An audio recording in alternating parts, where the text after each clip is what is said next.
Je vais passer la parole aux personnes suivantes pour faire un point sur la médiation numérique aujourd'hui. Je pense qu'on va commencer au niveau régional et puis on montera au niveau national après. Donc Garland, si tu peux prendre et nous dire où on en est aujourd'hui dans la région Rhône-Alpes-Auvergne. Alors, où on en est aujourd'hui? Je suis quand même obligée de repartir un peu en arrière, juste pour expliquer d'où on vient par rapport à la Coraya, donc coordination Rhône-Alpes. Aujourd'hui, Rhône-Alpes-Auvergne de l'Internet accompagné. Stéphanie en a parlé brièvement. On a, il y a une dizaine d'années, souhaité monter un collectif sans existence juridique, volontairement, on va dire, de tête de réseau. En gros, on s'est dit, on est plusieurs réseaux, plusieurs animateurs de réseaux, voisins. Quitte à être voisins, ce serait peut-être pas plus idiot de travailler ensemble et de commencer à organiser des rencontres, des groupes de travail thématiques. Donc ça s'est fait petit à petit. Il y avait donc Zoomacom, pareil, hein, tu fais partie des anciens, hein, désolé, mais Stéphanie, Guy pour les EPN du Lyonnais, beaucoup. Il y avait un réseau en Ardèche, Inforoute de l'Ardèche. Un réseau qui essayait de se constituer tant bien que mal dans la Drôme, puisque il s'appuyait sur un appel à projet du département, donc j'accompagnais, donc on se moquait de moi parce que j'étais la tête de réseau sans réseau. Forcément, les espaces n'existaient pas encore. Et puis, on a essayé, un de nos objectifs, c'était d'aider les territoires non organisés à s'organiser, parce qu'effectivement, les EPN ont beau être des lieux de brassage, des lieux de passage, des lieux de rencontres improbables. Ils sont souvent, les animateurs multimédia, comme on les appelait à l'époque, étaient souvent tout seuls. Et on était persuadés que la mise en réseau était indispensable à bien des égards. Donc l'idée, c'était d'accompagner les territoires non organisés à se structurer et à amorcer des échanges, des rencontres. Donc on a vu naître le réseau EPN Isère, on a vu naître une tentative de réseau en Savoie. Je confonds toujours Savoie, Haute-Savoie, c'est terrible. C'est Thérésiote en Savoie. Donc petit à petit, comme ça, bon an, mal an, on a réussi à avoir une représentativité sur chaque territoire. C'est-à-dire que au moins un interlocuteur sur chaque département était identifié comme étant un interlocuteur de la Coraya. Parce que derrière la Coraya, il n'y avait pas que la volonté d'être ensemble et de se dire on est voisins, on va travailler ensemble, mais il y avait aussi la volonté de monter des projets. Notamment, on avait un des grands axes de développement de la Coraya, c'était la professionnalisation des animateurs. On a réussi on s'est dit quitte à faire un niveau régional, on va demander des sous à la région. Donc ça va faire 8 ans, je pense, qu'on a vraiment eu la première convention avec la région. Aujourd'hui, on est toujours sous convention avec la région sur un projet, donc toujours. Donc il y a eu dans l'histoire, il y a eu des projets autour du C2I2E, la VAE, etc. Je vous cache pas qu'on arrive en fin de convention au mois de juin et qu'on n'a absolument aucune visibilité sur un possible renouvellement d'une convention. J'ai rien entendu, Claudie. Donc voilà, on trouve que c'est dommage de limiter la Coraya à une convention, à une volonté politique ou une non-volonté politique. Et au bout de 8-10 ans, on arrive quand même à avoir un certain dynamisme, on peut dire, une volonté d'être en réseau. Je pense que les rencontres régionales, maintenant, autant il y en avait une par an, maintenant il y en a 2 par an. Enfin, je pense que c'est un rendez-vous qui est relativement attendu. Donc c'est vrai que ça nous embêtait de laisser tomber cette dynamique au niveau régional parce qu'on n'avait pas de visibilité sur une future convention. Et effectivement, qui dit non, pas de convention, dit pas de budget. Et mettre en place des formations comme on peut le faire, mettre en place des projets, organiser des rencontres, ça coûte des sous, oui, ça c'est clair. Mais vraiment la dynamique, on a souhaité la garder, donc on a décidé il y a 3 semaines, 1 mois, je sais plus, le temps passe vite, de mettre en place, aux dernières rencontres en fait, c'était le 14 février, c'est ça, ouais, ça y est. De créer une association Coraya qui soit vraiment dédiée à l'ensemble des acteurs de la médiation numérique au sens large. Il n'y a pas que des EPN, enfin ce qu'on espère c'est qu'il n'y ait pas que des EPN, que des acteurs des tiers-lieux nous rejoignent, des Fab Labs, etc. pour plusieurs raisons. Donc c'est vrai qu'il y avait cette histoire de dynamique, il y avait aussi cette problématique de non-existence juridique, c'est-à-dire qu'aujourd'hui on était un collectif, la convention était portée tant bien que mal par 2-3 structures, mais du coup il y a certains projets qu'on ne peut pas porter si on n'existe pas juridiquement. Donc c'était aussi un moyen de contourner cette problématique. Et puis on a cru comprendre quand même que l'État avait besoin d'avoir des interlocuteurs. Donc on s'est dit, tant qu'à être identifié, on va essayer d'y aller jusqu'au bout. Donc voilà où on en est. C'est vrai que c'est tout nouveau. Je pense que les statuts sont déposés, mais je suis même pas encore à 100% certaine. Puisque... Bravo, Madame la Présidente. En même temps, je suis pas la secrétaire. C'est l'avantage. Voilà, non, mais c'est en cours. On va essayer justement de mettre en place tous les éléments pour que vive cette association, faire des appels à adhésion, à cotisation, pour essayer de fonctionner sans cette problématique de convention régionale, même si je tiens quand même à préciser que ça n'empêche pas qu'il y aura peut-être une convention régionale. Les acteurs en sont d'accord pour essayer de se donner les moyens de déposer un projet. Disons qu'on compte pas trop dessus, quoi. Mais on peut être agréablement surpris. Très bien. Alors, quand même, tu peux peut-être enrichir sur justement... tu as une vision, au moins sur Drôme Ardèche, toi, tu as une vision des structures de médiation numérique qui ont pu aller, dans le cadre de mutation du travail, s'orienter vers du tiers-lieu, du coworking, du Fab Lab, etc.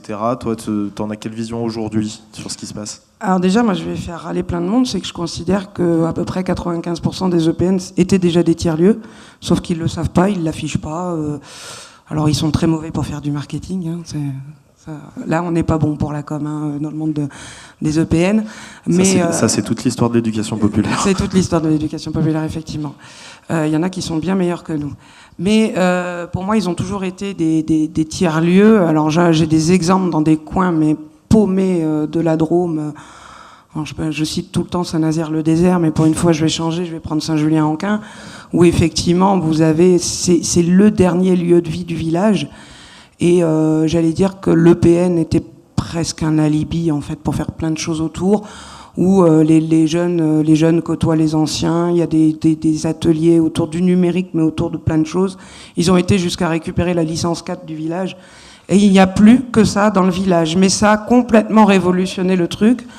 Ils vendent de la bière, la bière locale. Enfin bon, il y a tout un tas de services comme ça. Et pour moi, ça c'est du tiers-lieu sans le savoir. Et ils y sont tous quasiment dans cette posture de tiers-lieu. Maintenant sur la Drôme, alors parce que tu dis Drôme Ardèche, effectivement, moi j'ai commencé en Drôme et j'étais bidépartementalisé. Donc il a fallu que je réunisse le plus vieux réseau de France et le plus récent. Donc chacun avait son histoire, chacun avait ses deux politiques différentes, deux départements qui sont de deux bords différents politiquement en plus.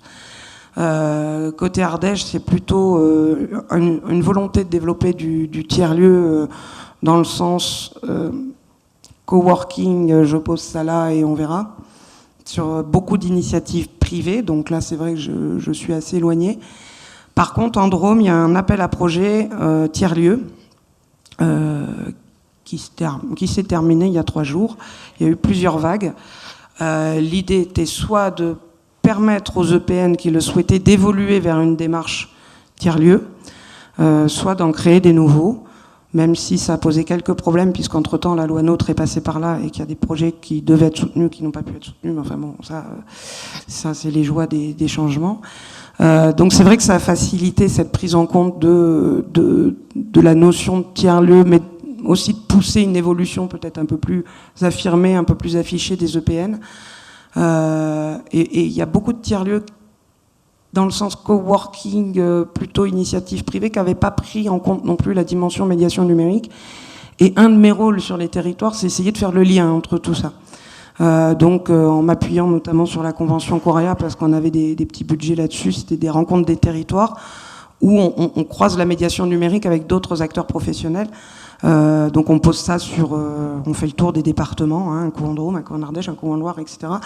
Et c'est ouvert à l'ensemble de la région. Et donc j'avais organisé en Drôme, puisqu'il y avait cet appel à projet qui le facilitait, un croisement entre médiation numérique et coworking. Ce qui permet de faire connaissance, de s'apprivoiser les uns les autres aussi, parce que Au niveau des acteurs historiques, on va les appeler comme ça, hein, les EPN, il y en avait beaucoup qui regardaient les autres arriver en disant mais ils s'installent en face de moi, je vais crever, quoi. Et effectivement, la question se pose. Moi, j'ai des villes où on a une MSAP, maison de service au public, un espace de coworking, un EPN, tout ça sur la même ville avec aucune ni cohésion, ni connaissance, etc. Donc il y a un moment, il faut forcer aussi les acteurs à se rencontrer. Et je pense que justement cet outil qu'on avait via la Coraya, c'était un bon moyen d'amorcer quelque chose.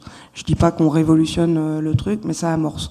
Donc il y a une prise en compte à la fois des tiers-lieux non médiation numérique, de la médiation numérique, et vice-versa. C'est-à-dire que les acteurs de la médiation numérique prennent aussi en compte beaucoup la philosophie tiers-lieux et ajoutent des petites briques à leur camembert. Non, parce qu'on fait pas des camemberts avec des briques. Je dis ça normand, mais ça dépend de l'état du camembert. Voilà, donc effectivement, je pense que les réseaux se croisent, même des fois ils s'interpénètrent, voilà, merci. Certains évoluent, et puis malheureusement, enfin je vais être vache, hein, mais il y en a certains qui évolueront jamais. D'accord. Merci. Du coup, Oriane, au niveau national, un peu le regard de l'État, qu'est-ce que... Alors, plusieurs choses. Premier point, déjà, montrer que les premières interventions là, qui ont eu lieu démontrent que la médiation numérique, c'est avant tout porté au niveau local. Même si, dès le départ, ça a été largement accompagné ou financé par des politiques nationales, ce qui est important, c'est que c'est des initiatives et des réseaux locaux qui vivent et qui font au quotidien, qui incarnent au quotidien la médiation numérique. Et nous, au niveau de l'État, on réfléchit justement à faire que ces initiatives locales, elles perdurent, elles se projettent plus loin, elles se structurent, etc. Mais on n'a pas vocation, évidemment, à porter une action de médiation numérique directement. Peut-être pour rappeler ce que c'est que l'agence du numérique, parce que ça fait aussi sens dans la discussion. Donc nous, on est un service qui est au sein du ministère de l'économie et des finances, qui a 3 missions principales. Le plan France Très Haut Débit, qui est donc le déploiement des infrastructures numériques de très haut débit sur tout le territoire. La deuxième mission, c'est l'initiative French Tech, qui a pour but d'accompagner tout ce qui est écosystème d'innovation et de start-up, et de start-up dans les territoires, mais aussi à l'étranger. Et le troisième pôle, qui est un pôle un peu plus récent en construction, qui est le pôle société numérique, qui travaille sur justement comment on essaye de favoriser cette montée en compétences numériques de l'intégralité de la population. Et pourquoi, en fait, on a un pôle société numérique au sein de l'agence du numérique, malgré ou à côté de toutes les initiatives locales, etc., qui font vivre cet accompagnement au numérique, c'est parce que il y a un double constat. Le premier, c'est qu'il y a un enjeu d'égalité territoriale et d'égalité des citoyens en matière d'appropriation du numérique. Et en ça, l'État est légitime à intervenir, puisque c'est quand même une question de cohésion sociale et de garantie d'égalité et d'équité territoriale et citoyenne. Et deux, parce qu'on considère, et je ne pense pas que ce soit un gros mot de dire ça ici, mais on considère que c'est aussi une logique de stratégie économique, de se dire que la montée en compétences numériques de la population a un impact et financier, économique, en termes de croissance et d'employabilité, etc., qui est positif pour la France. Donc nous, on intervient dans ces deux logiques-là, et c'est en ça qu'on travaille au sein de l'agence. Sur la question de où est-ce qu'on en est sur la médiation numérique aujourd'hui et sur ce qu'on porte, nous, aux côtés des différents réseaux et des différentes initiatives, 3 points. Premier point, se dire qu'on est aujourd'hui, on est dans un contexte où la médiation numérique n'a jamais été aussi importante. Pourquoi ? Parce qu'on a la diffusion de nouvelles technologies qui sont pas nouvelles d'ailleurs, la diffusion de technologies, la diffusion et la propagation de tout ce qui est numérique dans tous les bouts de la société et dans le monde du travail, dans les relations sociales, etc. Et donc il y a un besoin évidemment de faire comprendre ce que c'est que ce nouvel environnement, ce que c'est que cette culture numérique, ce que sont ces données, ce que sont les nouvelles formes de travail, etc. Donc il y a un contexte où elle est essentielle, Nous, on essaye justement, c'est un des outils qu'on a déployé, on essaye de faire comprendre justement qu'il y a un besoin d'accompagnement pour toute forme d'appropriation du numérique. On a un laboratoire qui vise à rendre concret, rendre objectif des chiffres en matière de... alors on parlait des fractures numériques, moi je ne suis pas tout à fait d'accord sur le terme de fracture numérique, mais en tout cas de besoin d'appropriation. On a par exemple aujourd'hui... je pense que dans la salle, on est largement convaincus de ça, mais on a à peu près 20% des personnes en France qui considèrent qu'ils ne sont pas à l'aise avec l'outil Internet. On a à peu près 40% des Français qui se disent qu'ils sont inquiets à l'idée de faire des démarches en ligne. Donc on pose ces chiffres comme des constats objectifs avec des chiffres qui nous permettent d'adresser le discours du « on a besoin de la médiation numérique ». Auprès de nos collègues dans les zones d'administration, auprès d'élus dans les collectivités, auprès aussi, parce que c'est quelque chose qui renforce aussi le discours ou comment dire, la connexion que peut avoir le réseau, par exemple Coraya, qui va adresser la région Auvergne-Rhône-Alpes en disant bah voilà, il y a des chiffres nationaux qui sont des enquêtes qui ont été publiées, etc., qui sont officielles, et qui montrent qu'il y a un besoin, il y a un décrochage de la France au niveau du capital culturel et de l'appropriation des compétences numériques. Il y a des besoins qui ont été identifiés. Donc premier point, se dire qu'on est dans des moments charnières où on a un besoin essentiel de médiation numérique. Deuxième chose, sur le constat national, on a une structuration et on a une volonté collective qui fait que justement cette organisation, cette structuration, cette représentation et donc cette existence de la médiation numérique, moi je trouve, après on pourra confronter, mais je trouve qu'il y a quand même un pas en avant qui est fait parce que les réseaux locaux s'organisent depuis longtemps, mais parce qu'ils commencent à émerger, parce que nous on travaille collectivement aussi avec les acteurs et notamment nos pôles régionaux de la médiation numérique à former un réseau national qui va être déposé aussi prochainement, qui s'appelle la MENNUM, qui est une coopérative d'intérêt collectif, comme la coopérative des tiers-lieux en Aquitaine, donc qui est une coopérative d'intérêt collectif qui va avoir pour but, au-delà de représenter la médiation numérique au niveau national, aussi de porter des services et des mutualisations de compétences entre tous les acteurs, donc à terme de faire émerger des biens communs numériques nationaux. On est content en plus parce qu'on a réussi à avoir l'État qui va prendre part dans cette coopérative dès la fondation de celle-ci. Donc on est sur une structuration avec un mode d'intervention un peu nouveau, inédit, et on est sur une ambition assez forte autour de cette structuration. Donc on a des projets qui avancent. La coopérative des tiers-lieux a parlé du chèque numérique. C'est un projet aussi qu'on accompagne nous au sein de l'État pour le diffuser notamment dans les administrations, pour que ce soit un dispositif qui permette d'accompagner les personnes dans l'appropriation des démarches en ligne. Donc on va faire en avril-mai, on va faire une expérimentation avec 3 centres des impôts, dont un centre dans la Drôme, et c'est Garland qui pilote aussi l'expérimentation. Et donc on a ces outils-là qui avancent, on a les initiatives locales qui structurent, la Coraya se structure encore plus fort que ce qu'elle n'était. Et puis, troisième point sur lequel moi je voulais revenir, c'est se dire qu'on a encore du chemin à faire, mais on est dans le bon sens, dans la bonne dynamique. Sur le chemin à faire, et c'est quelque chose qui est apparu aussi des précédentes interventions, on a du chemin à faire dans l'interconnexion des réseaux. On a un travail à faire qui est déjà fait localement ou pas. En fait, ça dépend un peu des individus qui portent ces questions de médiation numérique, mais avec les acteurs de la médiation sociale, avec les acteurs du travail social, avec les différents réseaux d'autres formes de lieux, les tiers-lieux, les Fab Labs, etc., mais des autres formes de lieux. On a un travail à faire aussi au niveau de la visibilité d'actions et d'initiatives locales qui sont intéressantes et qui pourraient être répliquées, en tout cas inspirantes pour des territoires qui n'en ont pas connaissance.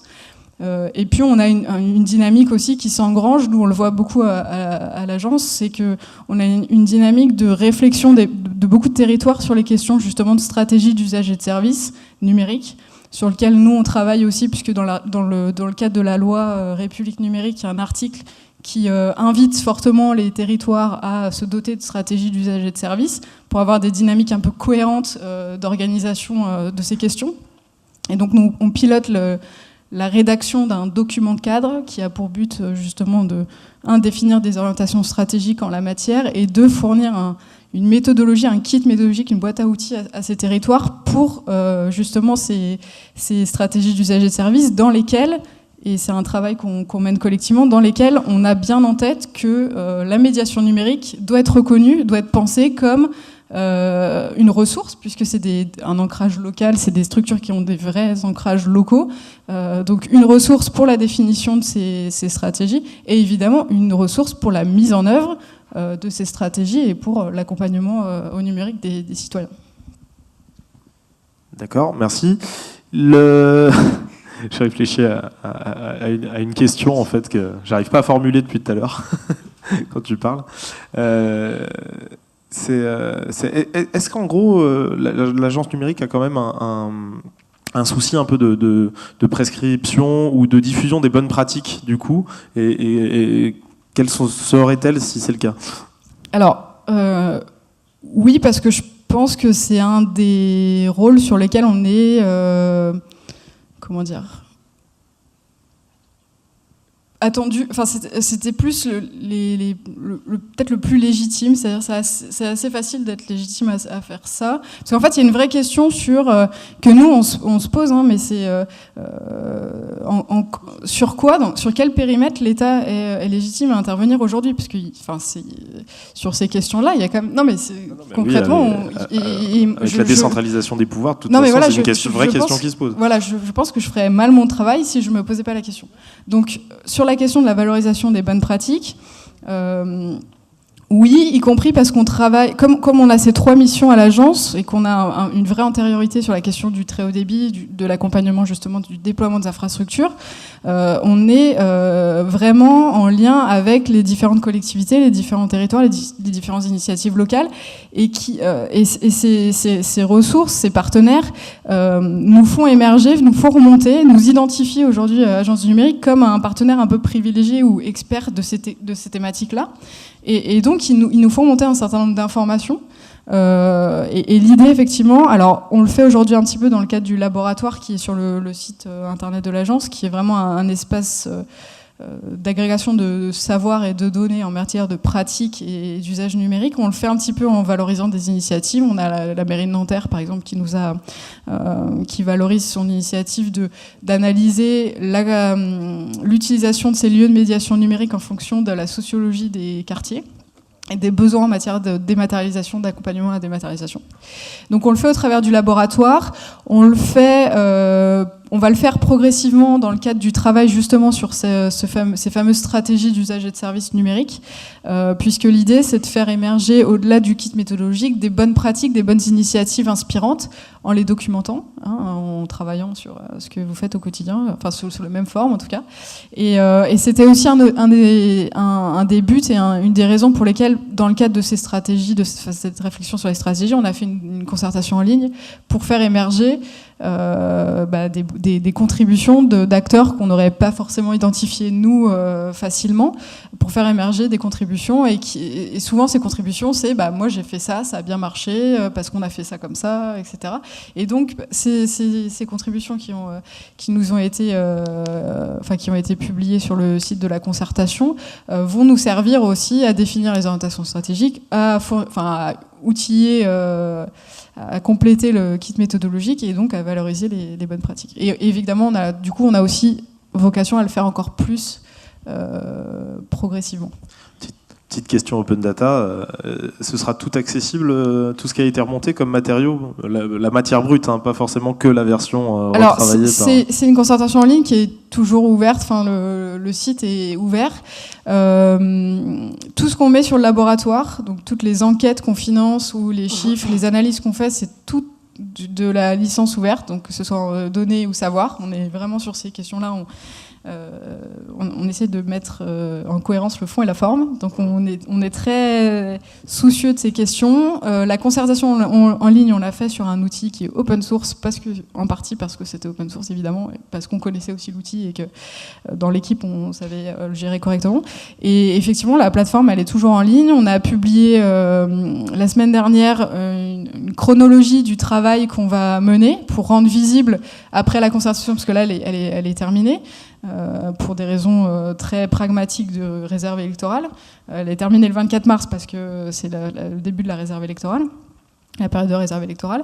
Donc là, on a publié sur la plateforme, on a publié les différentes étapes qui vont suivre, le travail d'analyse, de contribution. On a publié aussi les différents ateliers qu'on va faire à la suite de ces premières contributions pour continuer à co-construire ces stratégies. Et là, il faut que je meuble parce qu'il est en train de parler. Non, en tout cas, comment ? C'est super ouais, tout est open source et en open data sur la question des usages et des pratiques numériques. Juste, tu parlais tout à l'heure des schémas de développement des usages et des services. Évidemment que quand on parle de usage des services numériques, les médiateurs numériques se sentent concernés. Sauf que tous les territoires ne le font pas. Nous, enfin chez moi dans le sud, ça a été fait il y a à peu près 5 ans, donc c'est compliqué de dire on va recommencer. Et le paysage en 5 ans a considérablement évolué.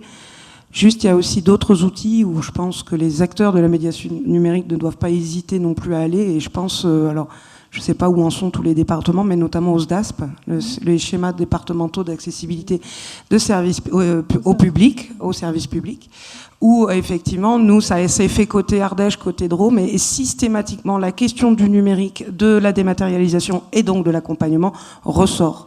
Alors des fois on aide à ce qu'elle ressort, hein, je ne cache pas, mais il faut. on pousse. Mais voilà, après je pense qu'on a des outils, il faut essayer de ne pas avoir peur non plus à s'immiscer dans la vie. Enfin voilà, on n'est pas forcément attendu là-dessus, on ne pense pas forcément numérique, mais ça ressort. Alors sur des départements comme Drôme-Ardèche où effectivement il y a une problématique de ruralité, de mobilité, etc., c'est vraiment des outils qu'il faut qu'on s'approprie, quoi. Okay. Merci. Alors, maintenant qu'on a fait un... Hein ? C'était pour meubler, tu parlais. D'accord. Oui, parce que j'étais en train de faire un check régie. Alors, maintenant qu'on a fait un point historique assez dense, tout de même, historique et où on en est, on va s'entrecouper avec un petit teaser pour lancer la discussion ensuite sur la partie prospective, du coup, la bête d'Ume dans 5 ans, dans 10 ans, dans 30 ans.